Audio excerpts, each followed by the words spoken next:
My name is Lieutenant Colonel Grenville Johnston. I'm from Murray, and we're standing at the moment on the battlements of Edinburgh Castle. A ghillie is the name given to an individual who takes up working for owners of rivers and moors and land. His prime job tends to be fishing and helping people to fish, but the collective term covers stalkers as well. The ghillie has been known forever as a Highland gentleman. They are a type of person. They're a character. They have to have sparkle. They have to have initiative. And their knowledge of the countryside is unsurpassed. A ghillie will have, first of all, binoculars. You use those to scan the whole area you're looking at, and you're looking for a herd of deer.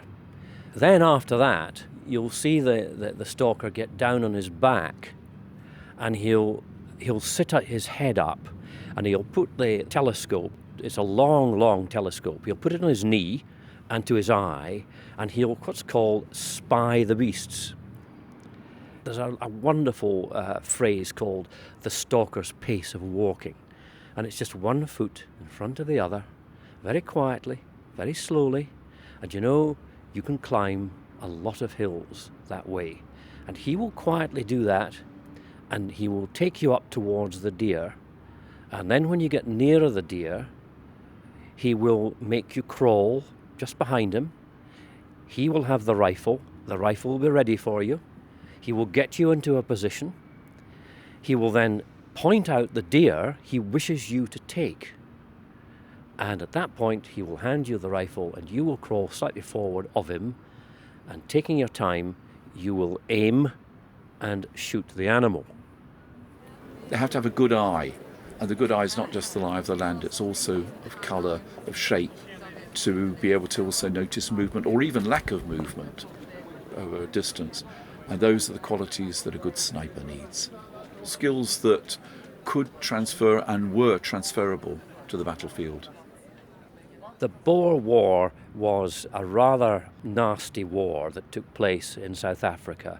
The British turned up to do a military operation in their bright red tunics, looking terribly smart. When I say advance, advance.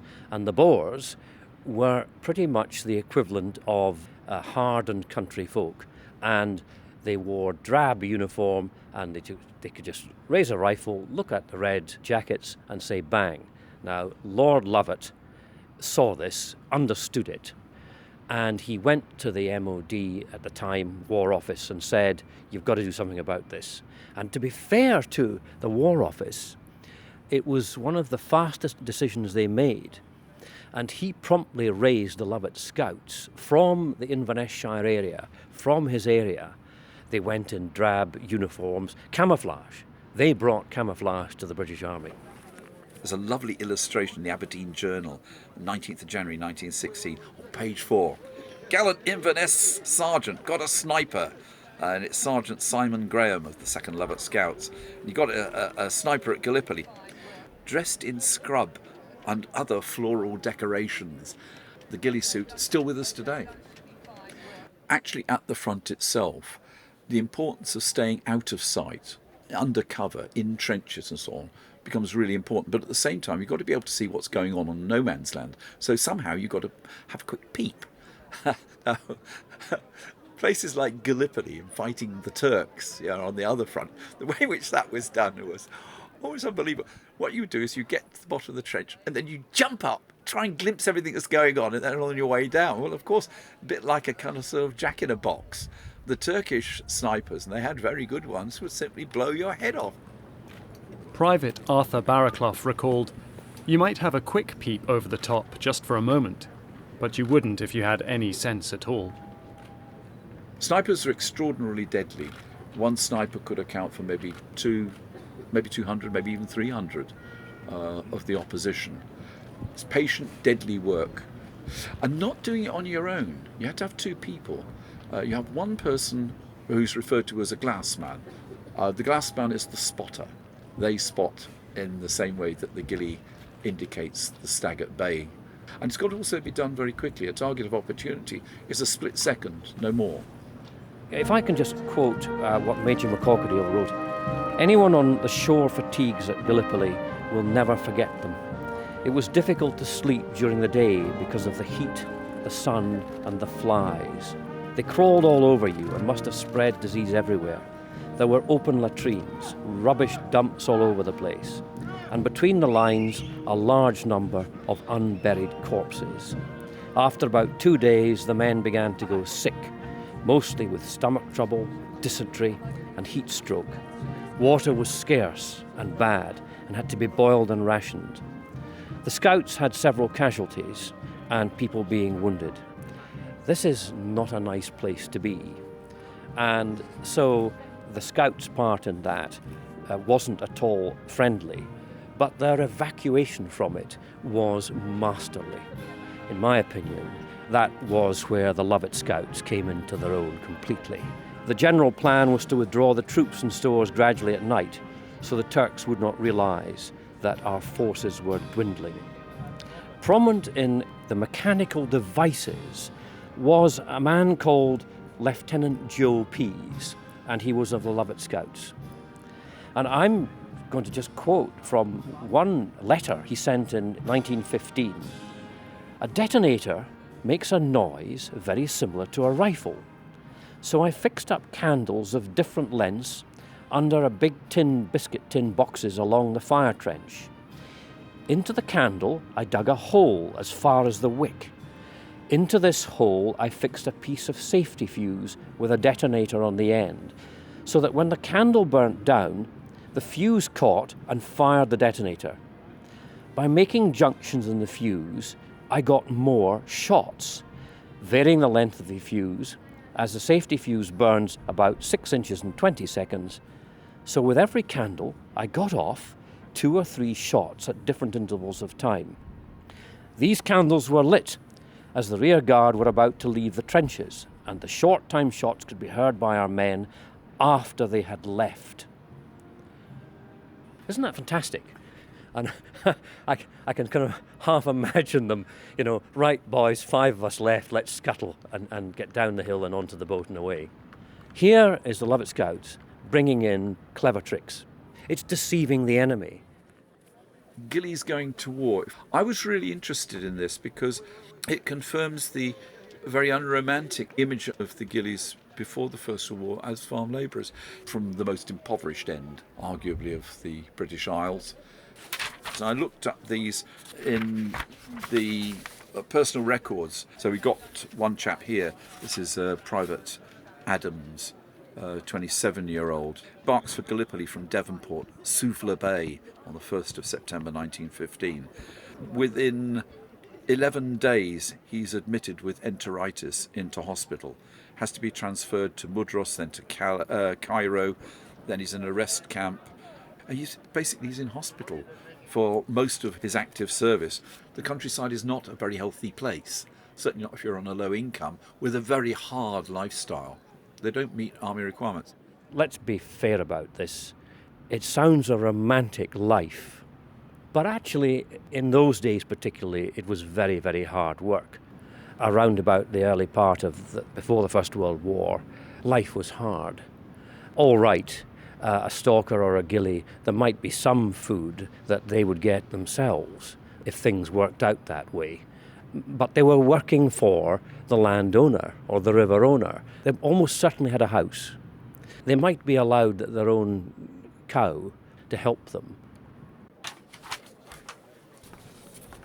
Oh, here's another one. Rocheman, from the Evening Telegraph. Rocheman, shot at Neuve-Chapelle. Mrs. James Seaton of Athol Villa, Pitlochry, has received intimation that her brother, Sergeant Finlay MacIver, of the 4th Seaforth Highlanders, succumbed on the 14th of March to wounds received at Neuve-Chapelle. Sergeant MacIver was cutting wire entanglements during the battle of the 11th of March when he was shot.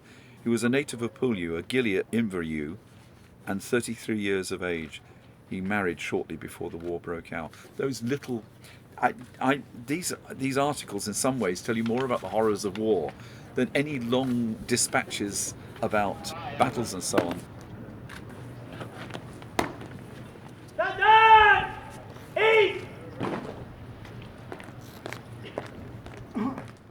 the German army as a land army, whereas Britain, of course, always relied on the navy.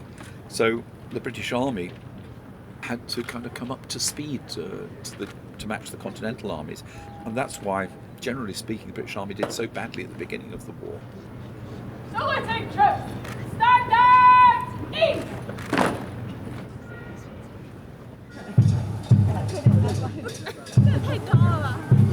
Wanted, 100 stalkers and glassmen between the ages of 41 and 45 for stalking Bosch. Apply Colonel MacDonald of Speen Bridge. If you know that there's always a rock in a certain place, it's not going to move. But if there's something next to that rock, why is it there? And this was true of the war. This is true of no man's land. This is true of going out and scouting over land, that after day of doing this, you spotted the difference. To some of the Army Corps were attached the Lovat Scouts sharpshooters. This name turned out in many ways really a misnomer, for the Lovats were found to be so invaluable with the telescope that they were in many cases forbidden to use the rifle. Some uses of scouts, observers and snipers in attack, defence and open warfare. That's part of the syllabus. That's Hesketh Pritchard. He's the person who, above all, promotes the idea of training for snipers. He sets up the sniping school in France. The people he gets to staff the sniping school are always referred to as Scots ghillies. One of them's complaining, "Oh, we've got 40 Englishmen to come and train here," and you think, scratch your head and go, "Englishmen?" But of course, they identify themselves as Scots.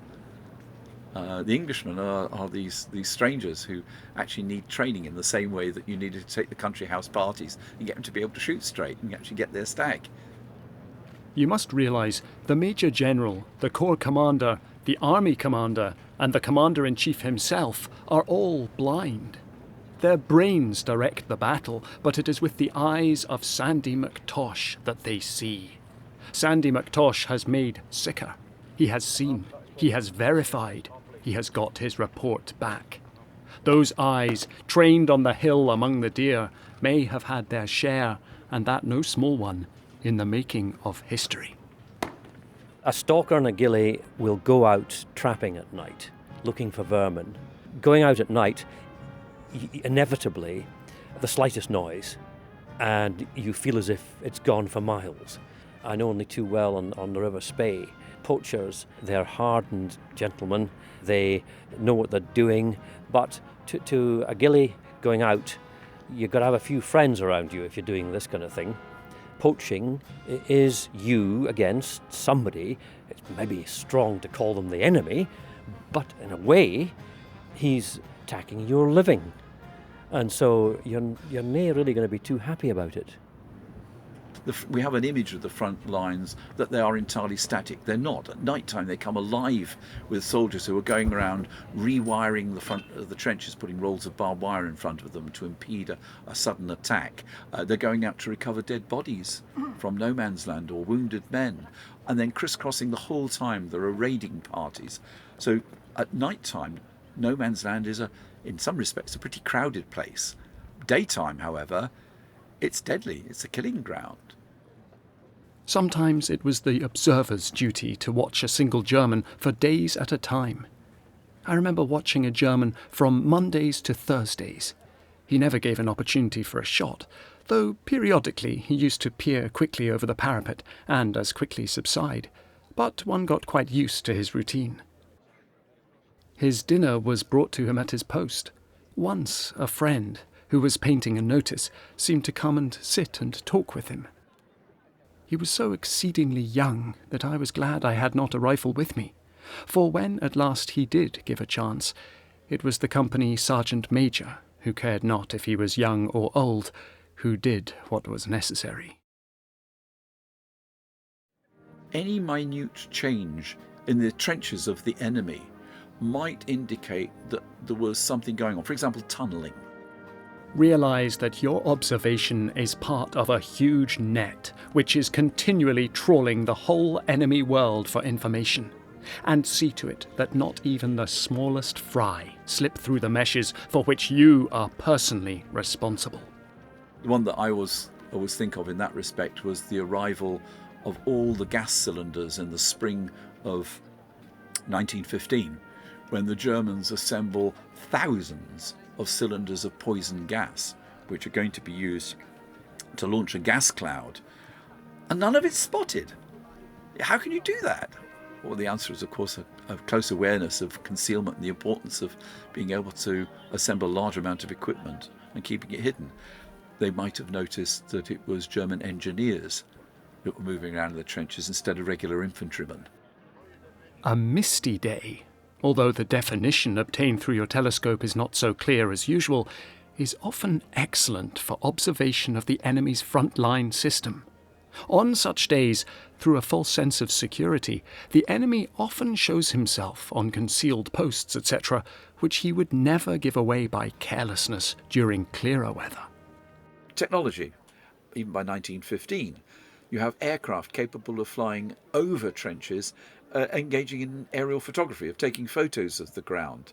And the analysis of these photos now becomes a major thing that can be conducted not at the front, on the say-so of a glassman, but instead in analysis rooms or in offices. The scouting function, which is combined with sniping at the beginning of the war, actually shifts back to the sniper themselves by the end of the war. In some places, the level of German sniping dropped to the comical. When a Scottish sniper was seen walking down the trench with a brace of pheasants in each hand, he was challenged as to where they had come from. He explained he had been in no man's land stalking, but there was no danger, as the Germans dare not show themselves in daylight anymore. The aerial photograph is not going to see the scrap of material that's on the barbed wire. The skills were still there at the end of the war, the First World War, and the skills carried on after that.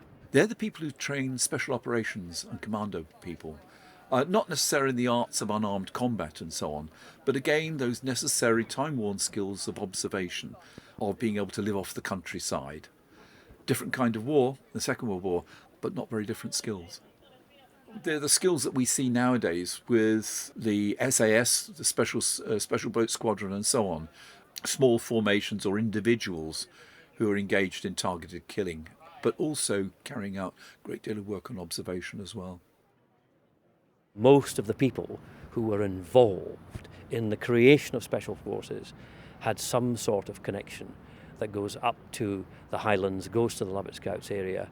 They have a discipline about them, an attention to detail about what they do and what they see. They are on your side when you're there as their guests, but they've got to make sure that what you do is you do it right, and they've got to get you into that position to do it correctly. And they do that today. All of the ghillies I know in the Highlands are exactly like that, and are a pleasure to know.